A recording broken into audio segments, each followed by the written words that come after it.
Inel, do you know what the best feeling in the world is? Is it beating a boss after messing up loads of times? Could be. Oh, no, wait. You know when you get a new skin in a game without having to buy it? I love that. Yeah. Oh, actually, blue shelling someone at the last minute and getting to win the race. Very good options, all of them, those. Yeah, to be fair. What? Not one of them? No, for me, it's a time where you've got a new game all loaded up. You're ready to go. You're getting locked in. You've got a chocolate friend ready to give you a little power up, an energy boost before you get stuck in. Okay, now we're talking, Steph. Especially if it's a solid slab of milk chocolate in between two crisp biscuits. Oh, you know the one, Inel. It makes the world's most satisfying snap when you take a bite. It's got to be a pick-up bar. So good. Hey, do you go for the OG pickup? You know, the one in the blue box? Oh, that is a classic. But I've been venturing out into the salted caramel one recently as well, just a bit of variety, you know. There are a bunch of different flavours out there. Whichever one you go for, there's no better snack for when you're getting ready to pick up your controller and get going into a big gameplay sesh. Mm-hmm. And they're super easy to eat as well. No chocolatey fingers all over your controllers. Yeah. All thanks to the two crisp biscuits hugging the chocolatey slab. Absolutely. And you can find out more by just searching Pick Up Biscuits on your phone. Pick up and go.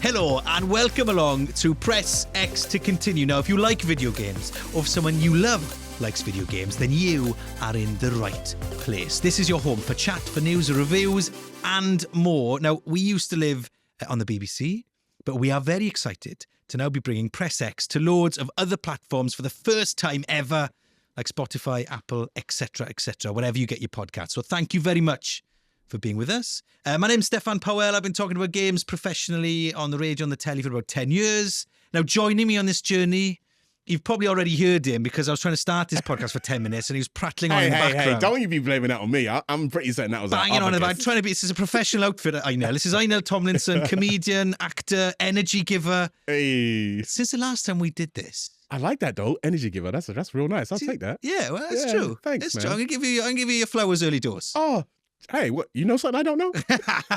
I know. Since the last time we did this, I've had 2 children. You look exactly the same. How are you not aging? Oh, I got grey hairs. What are you talking about? Like, there's a grey hair there. You see it? Not really. Well, it looks like dirt, but it's grey hair though. Oh, okay. Yeah. Well, I still think he looks exactly the same. Now, there's going to be stuff from Press X to Continue every Tuesday and Thursday in your feed. It is lovely to have your company. And also our guest for this first new episode. Are we calling it a new episode? This is new. This is new. We're brand new. We're starting again. Yeah, started again. So we have got... it's a reboot. It's a respawning. That's our WhatsApp group, Frankie. It's a remastering. Remastering, respawning, rebooting. I like a remake. Or remake, all of those things. Now we've got our first guest this week. We have got esports host, streamer, content creator, Frankie Ward is with us. Frankie, welcome along. Thank you so much. I wasn't allowed on this podcast on the BBC. I was never asked. Is and it? I don't know why, so I'm going to ask you why was I Why never don't we asked? ask? Hey, Steph, what's going on? Wasn't she on, wasn't there like a list she was I on? hosted the BAFTA Games Awards, Yes, you and yet did. I was not good enough to be on your podcast when it was on the BBC. I don't know about that. You need to chat to this guy because I don't know what's going on here. Coming at me early and you know what? Fair play. How comes you didn't invite Frankie on? Yeah. Didn't you get the emails? We sent loads of emails. Not to anyway, me. Look, you're No here. sliding into my DMs. That's all I'm going to say. I'm here now. I'm not being paid, but I'm very grateful for the opportunity, as they say in this industry. I slid into Frankie's DMs. She was here with us. Now, Frankie, let's move quickly on. Let's start on a positive foot, is it, rather than a negative one? That was positive. I'm so happy to be here. We're starting a new tradition, right, Frankie, where we're kicking off every new episode, or as many episodes as we can before the sort of the online chat gets too much, with an unpopular opinion. Ooh.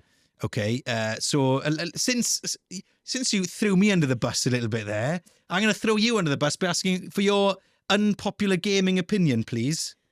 Okay, my unpopular gaming opinion, Making for something prepare to serious. act I like it. shocked, Yes. Yeah. is that Death Stranding is a great work of art, but not a great video game. Oh. I don't know if I agree She with was that. nice at the beginning, and then in the second half, She's ooh. turned. Wow. So go on, carry on. Some people will disagree with you. That's fine. That's why it's an unpopular opinion. There's a few factors that play into this. First of all, there's about an hour of cutscenes at the beginning. Now, I love a good cutscene, but I also want to play the video game Yep. rather than watching Final Fantasy: The Spirits Within. because that's kind of, that nice sort of very glossy animation, very good voice actors. They've even got their faces. That's an improvement on Final Fantasy: The Spirits Within. So hand it to you, Kojima. You got Guillermo. You got the French It's a great lady. cast. It's a great cast. She's brilliant. She was in James Bond. Leah Seydoux. Yeah. I've got 2 children. One of them is only Tommy 3 months Jenkins. old. That's why I forgot her name. I have no Yeah. idea who that is. So then, So you didn't like it? Death Stranding, if you don't know, is a game by Hideo Kojima. Basically it's a walking simulator. It's very atmospheric. It's very moving. It's not a walking simulator. It is a stumbling simulator where you go through acid rain, give people parcels, some bodies get burned. There is a terrible sponsorship by Monster Energy. The product placement is just next level. There's even a poster for Norman Reedus, who plays the main character, the protagonist that you're operating. Sam? Yeah, Sam. He plays Sam. He's very good. But why do I need to know that his AMC show is coming back for another series on the wall of his bathroom? That kind of I don't know. That's breaks good this promo, whole you know. That's new good American promo. It's clever promo. I'd do that. world-building. I'd do that. Is it though? You do that. I'd do that. Well, look, if you agree with Frankie, then let us know and find us on social media. Let us know in the comments. I'll tell you where our new social handles are very soon. Find us there, Press X Pod, basically, or Press X Podcast on TikTok, on Instagram, on Blue Sky. We're all there, okay? And if you comment on our post, whether you agree or disagree with Frankie, if you comment, then we'll send you a link to our new Discord as well, okay? So get involved, get your comments in. If you agree with Frankie, cool. If, like me, you disagree with Frankie and had a lovely time spending, because You love the beach. I love the. You died a lot, did you? I did a lot. I spent a lot of time on the beach. Hey, look. Well, the next one's called On the Beach, just for you. Just for me. Excellent. I thought it was very quite atmospheric. I loved the music. I thought the soundtrack was banging. Yeah, the soundtrack was good. And I think it's So is Beat Saber. Atmospheric, banging. yeah, I know. I don't like VR games. Wow. Anyway, this is not my unpopular opinion. This is not my Wow. unpopular opinion. This is your unpopular opinion. So if you disagree with Frankie, that is cool. Get involved. Let us know what you think. And we would love to start a conversation. Now, Frankie, some people listening to this might not be aware of your work. You've already mentioned that you hosted the BAFTA Games Awards. You're always interviewing esports players after they've just lost games and their dreams have been crushed, and you're there asking them difficult questions. Where else can people find you? What's going on? Well, at the moment, because I am almost permanently latched to a child, which is why I'm giddy to be here. I'm not doing too much at the moment. I'm just sort of mostly breastfeeding, to be honest. So Can you game yeah. and can you play while you're breastfeeding? Yeah. I've been playing on my Stream Deck. Actually, I realised it's probably easier on my laptop because I basically do have everything. Yeah. So I'm really fortunate in that regard. You're prepared. I'm very prepared. You're like Inel. You've got the works of you. Listen, Yeah, it's good. It means that I can start trying to play different games. you've got options. I've got options. Mostly I'm playing Bellatra on my phone, to be honest, in Okay, the, yeah, we the all small are. hours of the mornings. We And all this Yeah. this is something I probably shouldn't confess to, so it goes no further than the podcast. but Purely, I it's just have- us. It's just a secret. It is safe with us. I logged back into Candy Crush after not playing it for over a decade because I could play it on my phone at Nice. 3 a.m. There's no and- shame in it. Yeah. Hey, listen, I used to love Candy Crush too. I Yeah. was that person on Facebook. Just like said, hey, can you send me some more lives? But I have got Were you that through. guy? I was that guy. I've got through 1,000 levels in the last few Hey, weeks. listen, do it.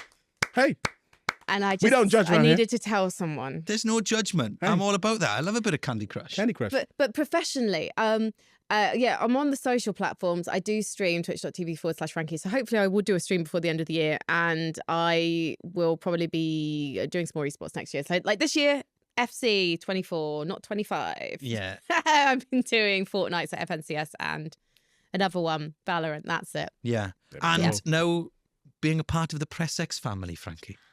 Ah, Finally. I love this. What actually I've happened? passed already. My memory has now listen, been you jogged. already passed as far as I was concerned. Yeah, my memory's been jogged. We thought Frankie was too busy.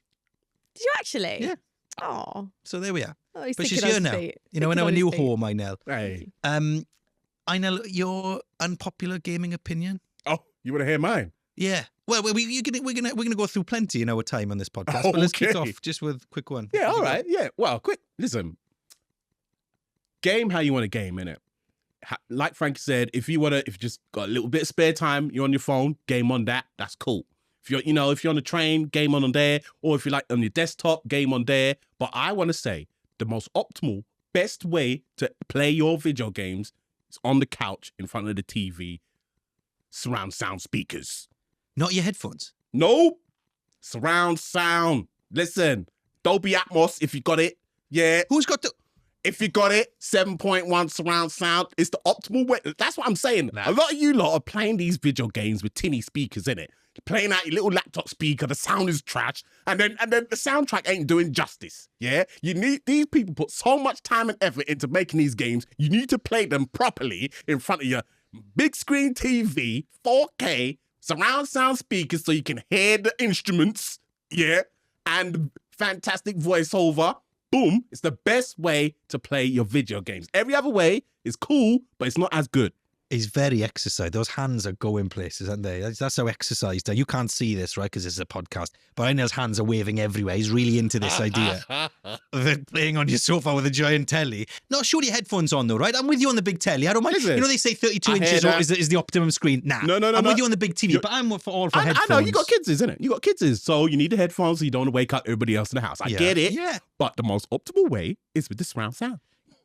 Did they say, because 32 inches is the best, you know, like because you're esports competitive gamers, they play on you can't play on too big a screen because then you've got to turn your head to see where the sniper's coming from or whatever. 32 inches is massive. I think that's probably more of an open world game thing. If you were looking at maybe I've plucked that figure out of nowhere in my mind. Yeah. An esports kind of tournament, then it will probably be about 24, 25 inches. Ooh, but the most important thing is the frame rate. So people are on 360 hertz now. Yeah. Look at That's all people care about. They don't care about so much the size of the screen. Yeah.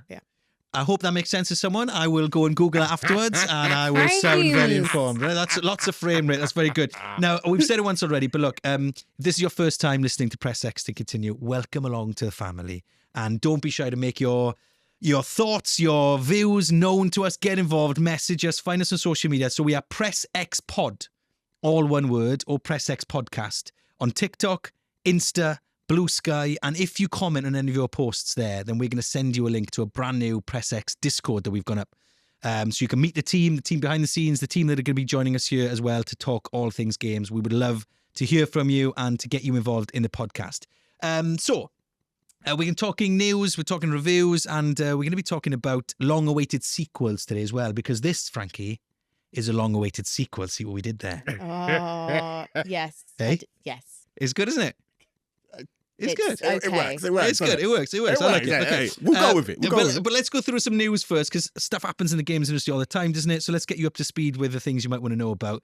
Have you seen this story? I loved this when I first read it. 2 players of the online-only racing game The Crew are suing Ubisoft because the developer and the publisher decided to close the game's servers down. Now, it didn't have an offline mode, so it basically means that players who bought it can't play the game anymore, because it was an online-only game, which sort of raises the idea of I know we're used to digital ownership now, but back then, it was, 2014 when it came out? Yeah. I mean, suing seems a bit strong, but, you know, we are changing how we play games, right? We don't own a game anymore, you know? We're borrowing it. We're renting it. That's so iTunes of Ubisoft, though.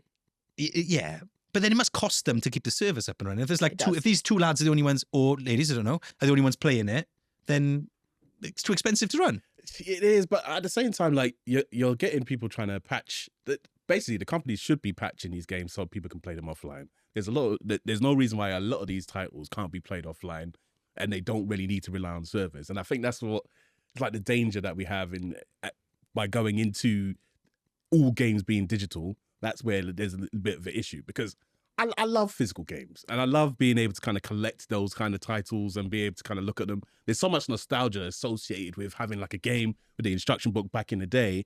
And I think what people need to realize is loads of us have these almost mini curated museums in our houses of loads of different titles that they have that have so many memories. They got their Mario Kart over there when they used to play it with their friends. They got all this over there. And I think what needs to happen is we need to start going back more into physical games and being able to play these games offline and preserve these games properly. 2 things. 1, the planet is burning. 2, you clearly have no children.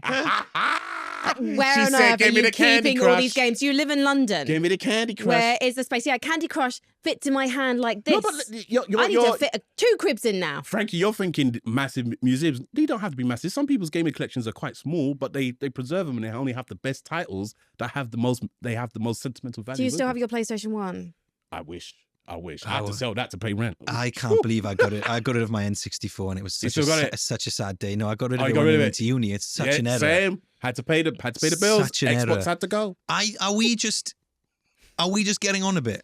Because I think I agree with you, but then I don't feel the same about movies, do I? Because I've got my subscriptions for that. So is there something different about games in terms of like having to hold something? I think there is, because it's more than just sitting in front of a screen and kind of taking in a story. With games, it's a lot of time it's about community, who you played those games with, and like the memories that you share with those people. Like I have constant memories of playing like GoldenEye N64 with my friends. Those were the days. And we are aging ourselves right but bad that's now. what I mean. But like to be able I was too young to play GoldenEye. I was only allowed to watch it at my child nighters. But to be able to have that, like have the box and the cartridge with the instruction book, like that is your own personal kind of, as I said, like little museum of your memories of curated awesome titles. And a lot of people have that. And I think hopefully when we start kind of treating games more as an art form and celebrating it more like that, I think more people will be able to kind of go in, and I think more people will start purchasing physical games, and I think there'll be more pressure on the bigger companies to put all these games and make them physical and to keep us in the physical realm. I have an idea for Ubisoft. Steelbook The Crew. Yeah, well, you'd at least sell 2 copies. Exactly. You'd at least Totally sell 2 worth copies. it. And you can just put the price up to an astronomical level because the demand is just not there, so you don't need much supply. So there, but let us know what you think about this idea of game ownership and it changing, to do with finance and social media. Leave us a comment there if you agree or disagree. We would love to hear from you. More sad news. It's been we like to think that this podcast is bringing joy right into our tiny little corner of the internet. But there's not been loads of joy in the game sort of industry. If you just play games, if you just go out and you buy games, you play with your mates, you might not realise it's sort of behind the scenes. It's been a bit of a dumpster fire of a year. The industry sort of burning. Things aren't quite going to plan. More industry layoffs. So the website Obsidian, which basically tracks people losing their jobs in the games industry. You might be listening to this thinking, I'd love to work making games one day. I want to be Kojima. I want to make the next Death Stranding that Frankie loves. I want to find excuses to have women take all their clothes off because otherwise they can't breathe properly. We need more Kojimas in this world. If you want to be making games like that, whatever floats your boat, right? Well, at the moment, you might not be able to find a way into the industry because this website, Obsidian, estimates around 13,000 jobs have been lost so far. 13,000 jobs in the games industry in 2024. And that's up from 10,500 jobs in 2023 and 8,500 in 2022. But at the same time, my old job when I worked at the BBC as a correspondent, I used to talk all the time about how much cash the video games industry is making and how much it's worth compared to movies and music. So squared in this circle of, wait, you've got one of the biggest entertainment industry in the world. Loads more people are playing games. GTA 6 is coming next year and there's a Switch 2 coming, which means that even more people are going to be entering into the space. But yet all these companies are laying people off. What's going on, Frankie? It doesn't seem to... I have no idea. I remember when I used to work at Twitch as a producer before I was hosting and seeing this printout. I can't remember which department had it, but it was about how Destiny, I think it was Destiny 2 rather than Destiny 1, but it made more than all of the top 10 films of that year combined or something crazy.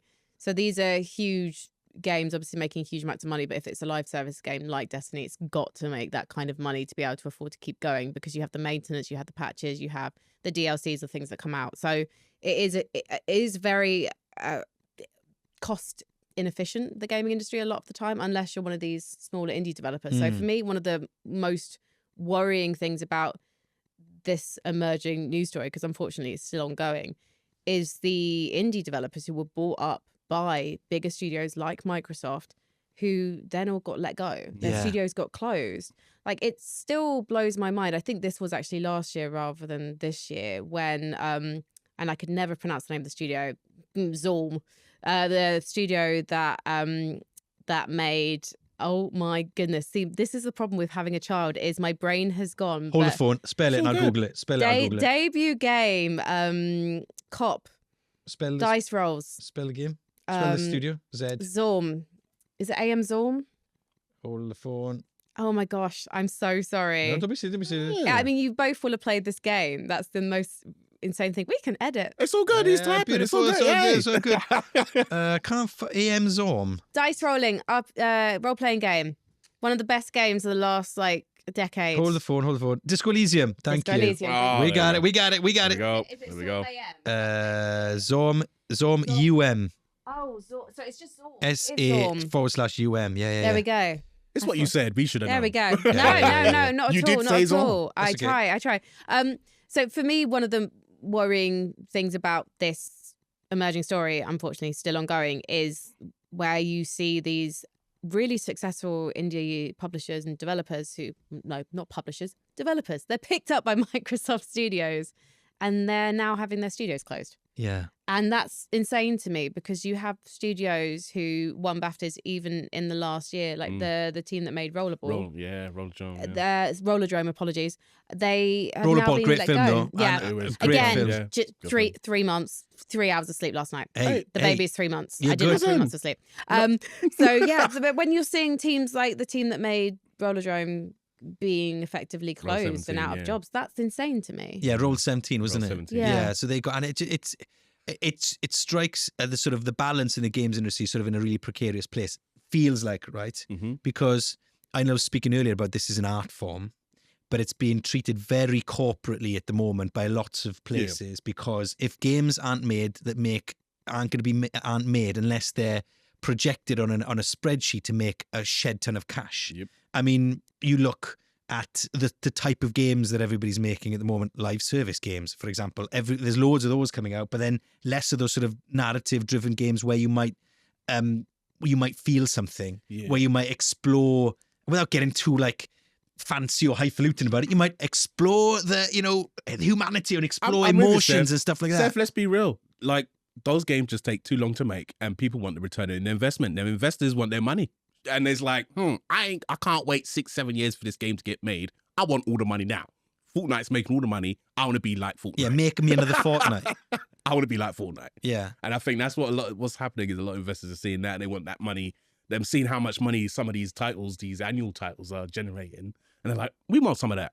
Why do I have to wait 8 years for the game to come out? And so it means a lot of those experiences that we didn't get or we could be getting, we're just not getting them anymore.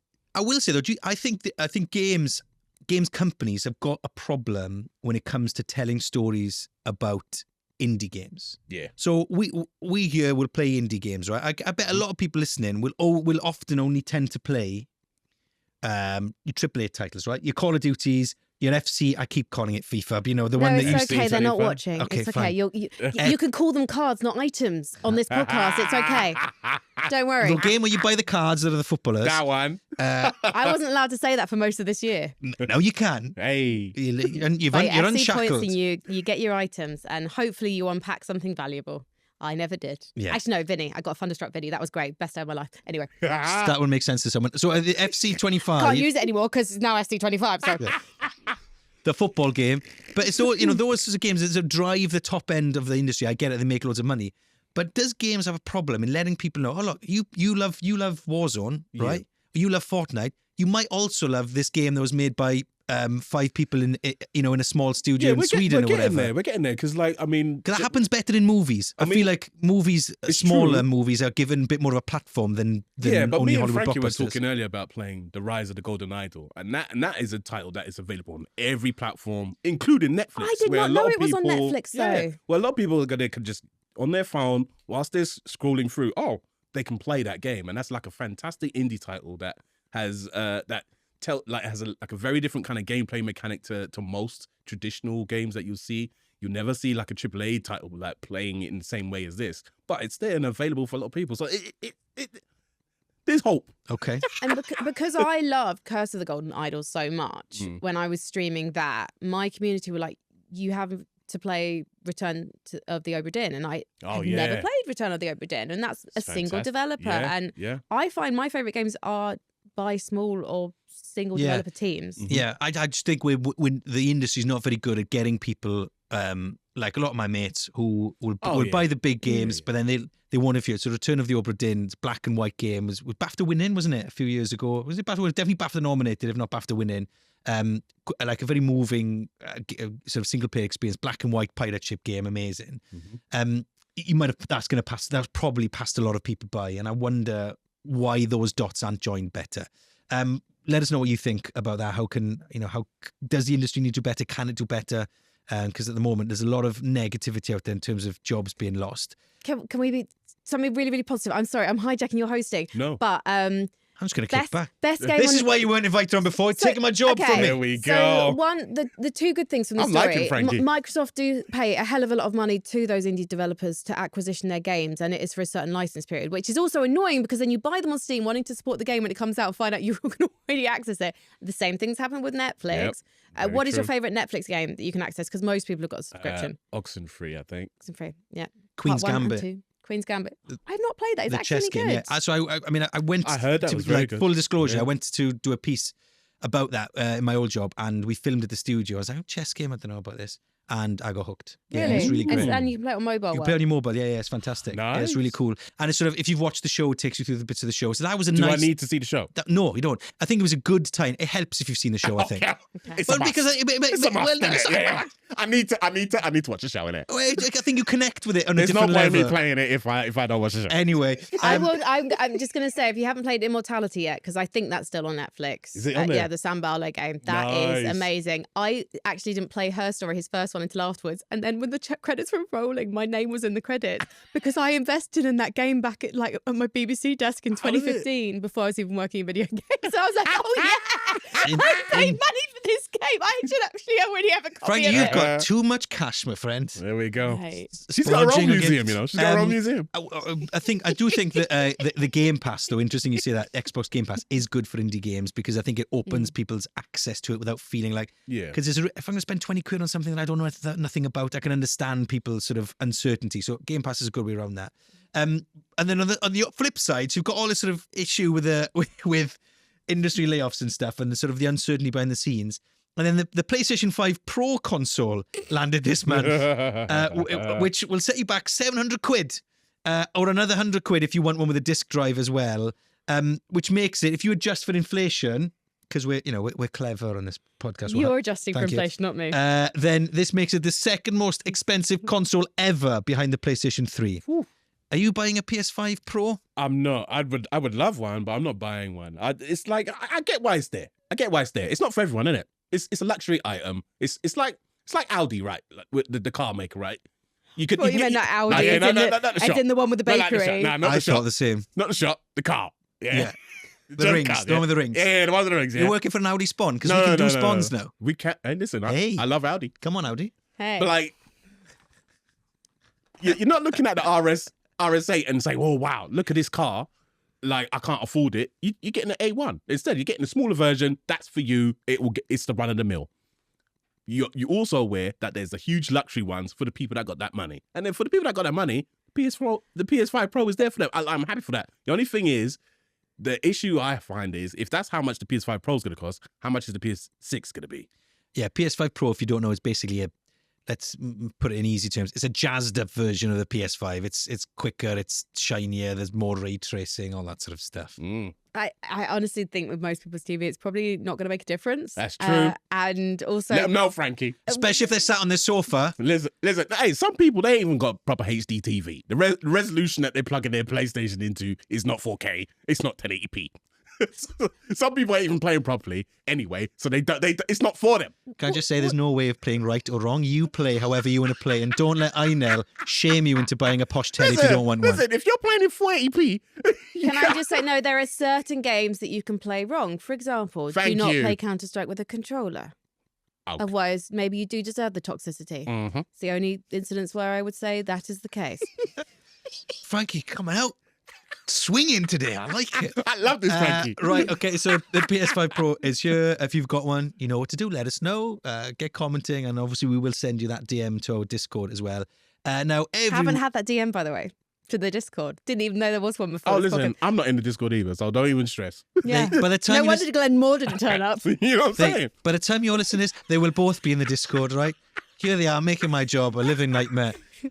And we're going to be bringing you regular, and there's going to be a jingle here, which we can't currently hear because it's not ready yet, but there will be a jingle. What do you think it sounds like? I have no idea. Can He's not make even it up. playing. He's not even Let's playing me a spitball. preview. We Spitball. are going to be talking. Press X to continue. Is seen your debut by the developer who made Heavy Rain. Press X to shake the orange juice. Yeah. It's a GTA 6 news jingle. That's going to sound something like this. The Press X to Continue GTA 6 update. As of current recording, there is no release date for the game, nor any more new information. Back to you. That was the Press X to Continue GTA 6 update. So we're gonna bring you regular GTA 6 news updates because I know people are excited. There's not that much going on. Last 12 months we've had barely nothing. We think there's a new trailer coming soon. We know it's coming autumn 2025. I think we should. They don't need a new trailer. It's all should good. all We move all know on. it's coming. Let Rockstar do their thing. We know it's going to be good. Like, I don't need to see trailers. Just Jiggle mechanics. Jiggle mechanics. There's Jiggle mechanics in the trailer. An Oh, is it? update for Jiggle mechanics. I'm pretty sure there was Jiggle. There's a car scene and there's some Jiggle mechanics. I'm Nice. pretty sure, if I remember right. And you can infer what you want from whatever Frankie's talking Maybe about this is there. just what I dreamed about during my 20 minutes of sleep last night. I don't know if that's is that a night? Is that a nightmare or is that a I nightmare? can't remember. There's a girl in a car and people were going mad about the Jiggle mechanics. And I wasn't mad about it. And like people brand me as a very inconvenient feminist. Right, so let's tell you then what games are worth your money and your time, or not worth your money and your time, as it might happen, actually. We're going to be reviewing a game that is very close to your heart, Inel, I would say. Oh, yeah. Let's talk about Astrobot. One of the games a lot of people are recommending to a lot of other people. We know the games are upwards of 60 quid these days, if not more. We know people's time is precious, especially those of us with small children. I'm with you. And so making a choice of what to play is very important. It's the most important thing. Astrobot be one of those games? 100%. Because you know why? Astrobot doesn't waste your time. It's a really fun game that just says, hey, have some fun for 10, 12, 20 hours. Boom, that's you. And I'm like, yeah, where are all these games gone? Like, I love, like, PlayStation used to have so many of these PlayStation studios that used to churn out amazing, diverse kind of games, like Gravity Rush, like games that you'd never see PlayStation doing. And they kind of disappeared from doing all of that. And Astrobot is a reminder of like, no, this is what PlayStation Japan can do. And they could do some fantastic, like, platforming title such as Astrobot. It's so... The main takeaway from this actual game is you're playing and you're holding on to the controller. It takes so much. It utilizes the PlayStation Sense controller so well in terms of little tip taps, the cute little like animations that you see on the screen. You're constantly grinning as you're playing this game. It's a lovely little platform adventure. If you played like some of like Astrobot's previous titles before, like you had the PS VR title in the past, which is a platform game as well, you'll know what you're expecting from this. But if you're a fan of like Mario titles, it's the most Nintendo non-Nintendo the most game. Nintendo non-Nintendo game. Yeah. 100%. And like it feels it has that like AAA quality to it. It feels buttery smooth. There's no glitches or itches. There ain't no frame drops. It runs so smooth and you're just like grinning from ear to ear. And this is why I said you need to play this game 4K, big screen, massive speakers. You need to play it properly. Christmas is coming up. Invest, right? That's what I know. Do Astrobot proud. Now, the Metacritic score, which is basically an aggregator online that tells you what loads of people, critics and stuff think of this game, give it 94 out of 100. It deserves it. Would you put it up there? Oh, 100%. One of the best games of this year, easily. It's, as I said, like, we know these games are expensive, as you said. £60 is a lot of money. But if I was to play £60 on a game, and this game was going to guarantee me a really good time for like 15, 20 hours, I'm there. That's me. Yeah. Yeah. So are you saying, I mean, it sounds like you want to buy now. So we've got this thing where we're going to tell people they can buy now or wait till it's cheaper or don't bother at all. I think we can guess, Frankie, can't we? What Inel's going with this one. What are you going to do? Oh, I'm buying it. Yeah. Buy it.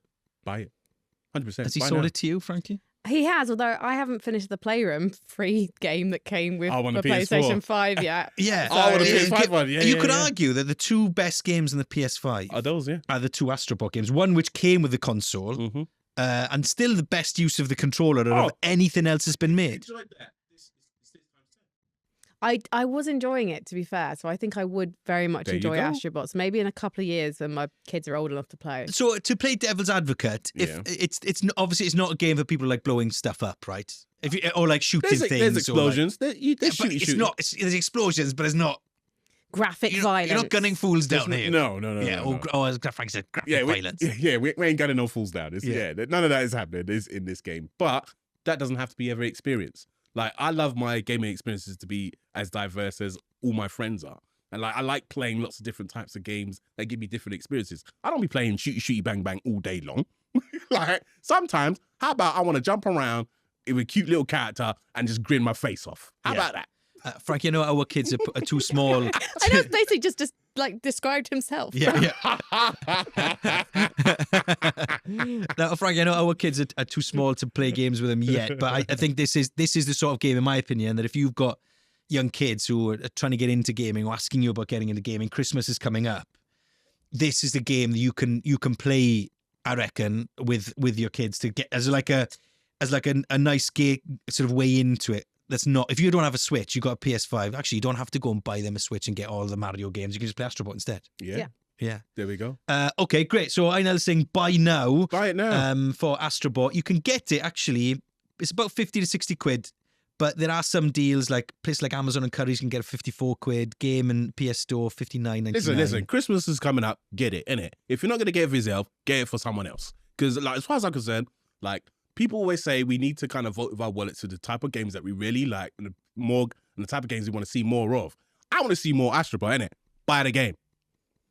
There we are. It's a big sell. He's actually been quite aggressive. I'm a bit taken aback by how aggressive this sell is. And now, we mentioned it earlier. You talked a little bit about Rise of the Golden Idol earlier on in the podcast, Frankie. That's what you've been playing.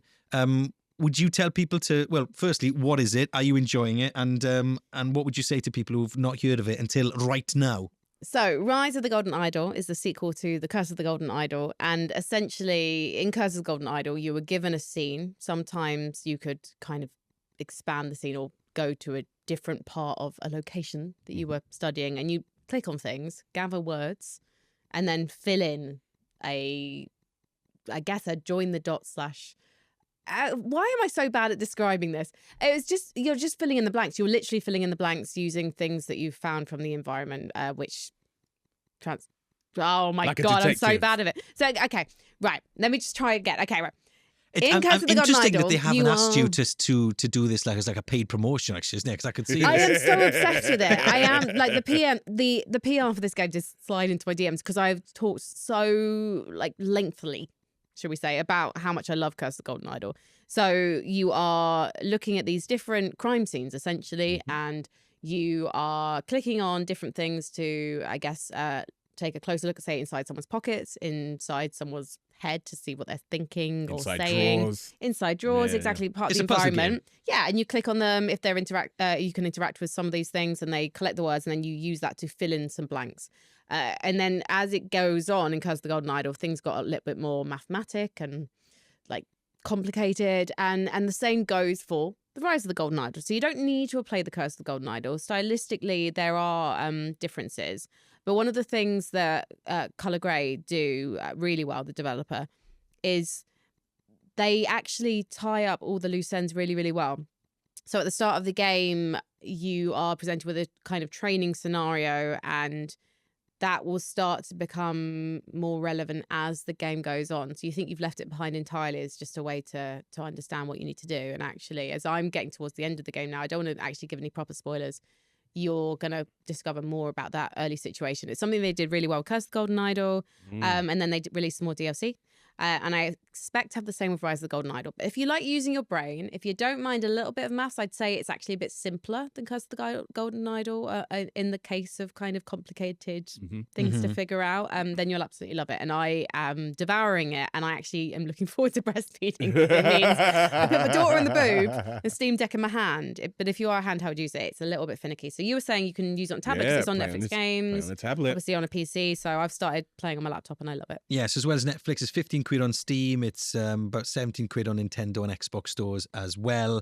So you're telling people to get hold of that, though, not to wait till it's cheaper to get hold of it now. So I think if you were to literally get it as soon as you hear this podcast, on the day of the podcast release, you might be able to get it for a little bit cheaper because normally in the first week or so of release, then there's a Steam discount. Obviously, you don't have to buy it if you have a Netflix subscription. So I would get it now just because it's an indie developer.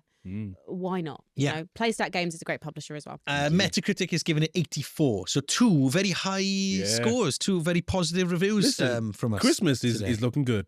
Christmas is looking good. There's so many games for people to play. Yeah. Don't give away all of it. We'll have content before Christmas, so don't give it all away Don't give it all away now. Let's try and save some back for Christmas. Otherwise, we will have all of our feature ideas gone on our first episode. We've got to keep this. Sustain this, I know. Popular opinions, don't worry. Listen, Yeah, good. Frankie's Hey. got more for days. Yeah. It's all good. She's Like, got. I don't like Breath of the Wild. How long have you? Actually, no, I'm joking. wait, I haven't played Shots Breath of the fired. Wild. I don't like Tears of the Kingdom. Oh, wow. I ain't got why time did for you- You're that. saying that? I got my Tears of the Kingdom top on. Oh yeah, Inel's wearing a. I didn't recognise it. Clearly. Inel's wearing a Tears of the Kingdom jumper. Just My in, friend gave me a leather you're luggage tag wondering. to try and convince me to like the game. And I love Zelda, but I need to know what to do. I'm busy. I have children. I keep saying that on this podcast. No, because but No, that's hey, your it's- lived, it's- that's your it's a lived good experience, excuse. though, Yeah. right? I mean, actually, we will get round to it at some point, talking about gaming as a parent, because it's hard actually finding the time. Like it's you've got to work your way around it. I mean, I don't want to give away my unpopular opinion because I'm saving it till next week. But it's like, Okay. but it's something around the idea of how long it takes to play stuff. You know, actually, sometimes you just want 5, 10, 15 hour stuff. You get it, you bash it, you've finished it, you move on. Anyway, I'm saving that till getting next heated. week. I'm saving it till next week. Right. Get it, you bash it, you move on. Yeah. Take that Get out in. of context if I you got get scared on. of Steffan for a Get second out. there, you know? Yeah, I'm not hey. taking my time over it. I want to finish it off as fast as physically I possible. really think the last time I heard that phrase was when I was a student. Hey, this wasn't. And I never saw him again. Hey, this was not a smutty podcast when we did this. That's why the BBC Frank- would not let me on. I used to work at the she's BBC been and they on won't once. let me back in the building. She's been on once. I had podcast meetings with them and I'd She's give been them on once. ideas and then they'd be like, oh, but we're actually going to get a real presenter to present the podcast. I'd be like, oh. She's been on once, and the smut level has risen. I mean, you brought this upon yourself. Right. So, in honour or to honour the long-awaited return of Press X to Continue. It has been a while, to be fair. Can we have Frankie every week? Got nothing better to do. Owen on socials is going to be spending half an hour filming all of Frankie's unpopular opinions so we can just bang him out on Instagram. Get all the followers in. We are going to chat long-awaited sequels to finish up because it's been a while since we were here, so we thought we would sort of reflect it on the gaming version of this wait. Alien Isolation, the first one, 2014, is amazing. That the next one's come out in 2026. There were 13 years. Alien Isolation, by the way, was terrifying. I shit myself when I played that the first time. Are they going to make it VR compatible for the sequel? Well, they will do it like they did with that with Resident Evil. Evil. Yeah, Hope so. awful. But Hope 2026, that's coming. So a long time, 12 years between that release. 13 years between Alan Wake and Alan Wake 2. Oh. 8 years between Red Dead Redemption and Red Dead Redemption 2. 7 years between the two parts of The Last of Us. We thought we would reflect on long-awaited sequels to finish up this week.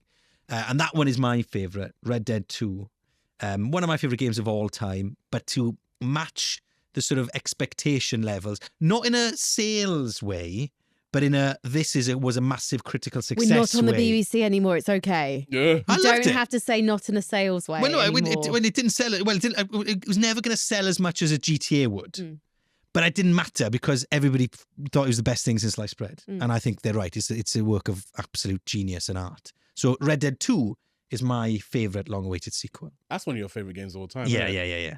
It does help, doesn't it? I know it's on your list. Don't Yeah, it? it's got some on my short list. Along with God of War 4, why is the list? God of War 4, Red Dead 2, Last of Us 2, Last of Us 1 is in the mix, Boy, he's got it on the top of his head. and Metal Gear Solid, the original.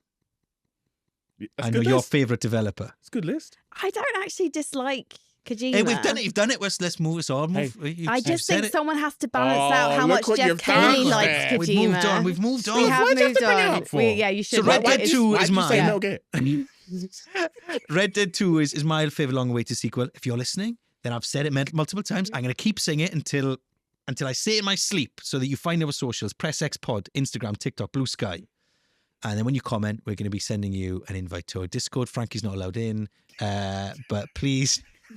I'm going to change my name to Glenn Moore. Listen, we need to. Frankie needs her own channel. But your favourite long-awaited sequel, Frankie? Mine. I don't know if I have a favourite long-awaited sequel. Is that bad to say. No, it's not bad at all. Right. This is. You have your opinions, Frank. You stick with your stick to your You're guns. busy. You ain't anticipating. I mean, I really like the beta of CS2 because I was one of the only people who had access to it. But that's Counter-Strike 2 for those not in the Counter-Strike 2, yeah. And people came back to my Twitch channel for the first time in ages. So yeah, it was great for me, Counter-Strike 2. Obviously, Rise to the Cold Idol, we've already discussed it. But I don't know why. I think sometimes I have these experiences with games and I'm happy to leave it there. But yeah, I mean, I was really looking forward to, my most anticipated sequel was the Monkey Island game that came out fairly recently because it was Ron Gilbert returning to Monkey Island. Yeah. And long story short, Disney bought LucasArts Games, who were publishing Monkey Island. So Monkey Island 2 published by LucasArts Games pre-Disney, and then Monkey Island 3 was the first Disney version. And I love that game. I have completed that game more times than I can count. As legendary like a 90s game, point and click adventure title from the 90s. Yeah, I mean, the most watched Twitch clip of me is me trying to say Mondre Dios es el pollo Diablo while I throw a nade into a corner playing Counter-Strike. That you never thought that crossover would exist, and you didn't need to know, let's face it. You know now, and it's very popular. It's very popular because I killed someone by accident, even though you are meant to kill people in that game. Anyway, oh my God, I really do go off the grid. So, Monkey Island 3... Disney Publishing. Monkey Island 3, Ron Gilbert famously didn't like because Guybrush Threepwood and Elaine Marley get married. They get engaged and they get married. And that shouldn't have happened because Elaine famously does not like LeChuck. He's her ex-boyfriend in Monkey Island 2. She's constantly having to rescue him. And what they did with the most recent Monkey Island was, instead of kind of throwing away Disney canon, they actually kept that. So Elaine does like Guybrush. She's still looking after him, but more in a kind of, sweetheart way, as opposed to Guybrush kind of way. Same. And it's not the same. And I'm disappointed because we didn't get to find out what happened with Big Whoop. And again, you really need to be a Monkey Island fan to understand what I mean by Big Whoop and the Carnival of the Damned. But I'm sad that we'll never properly know that story. Well, share your love for Monkey Island with us on our socials. Let us know what you think of the return of Monkey Island. Were you as disappointed as Frankie clearly is? I enjoyed the game, I have to say. It was a good game. It just wasn't the game that I wanted. I was trying to finish the show on a positive note, Inel, after talking about industry layoffs and stuff. I saw where you were going. Frankie's taking it in the other direction. But what are we saying? What's yours? Mine, do you know what? My one. How beautiful was Red Dead 2, though, eh? Come on, how amazing. How were the opposite? Too big, though, granted. I never finished it. But I enjoyed my time with it. I got to shave myself. And so my game the is smut levels on this show. show. I'm sorry, I thought you could only give yourself a facial hair shave. You can't. What did you shave? Oh wow. Okay, so my game Carry on. is There's nothing was smutty about what I just said. F-Zero, the sequel, the GX. Oh yeah. We had to wait like a good decade. So people don't know about F-Zero. F-Zero is like a racing game that started on a Super Nintendo. It was like a mode 7 kind of racing game. Really fast, super futuristic. It's where Captain Falcon kind of came from. Nintendo's answer to Wipeout, wasn't it? Indeed, yeah. And then actually, Wipeout technically was PlayStation's answer to F-Zero. Yeah, it was it. Yeah, other way around. Yeah.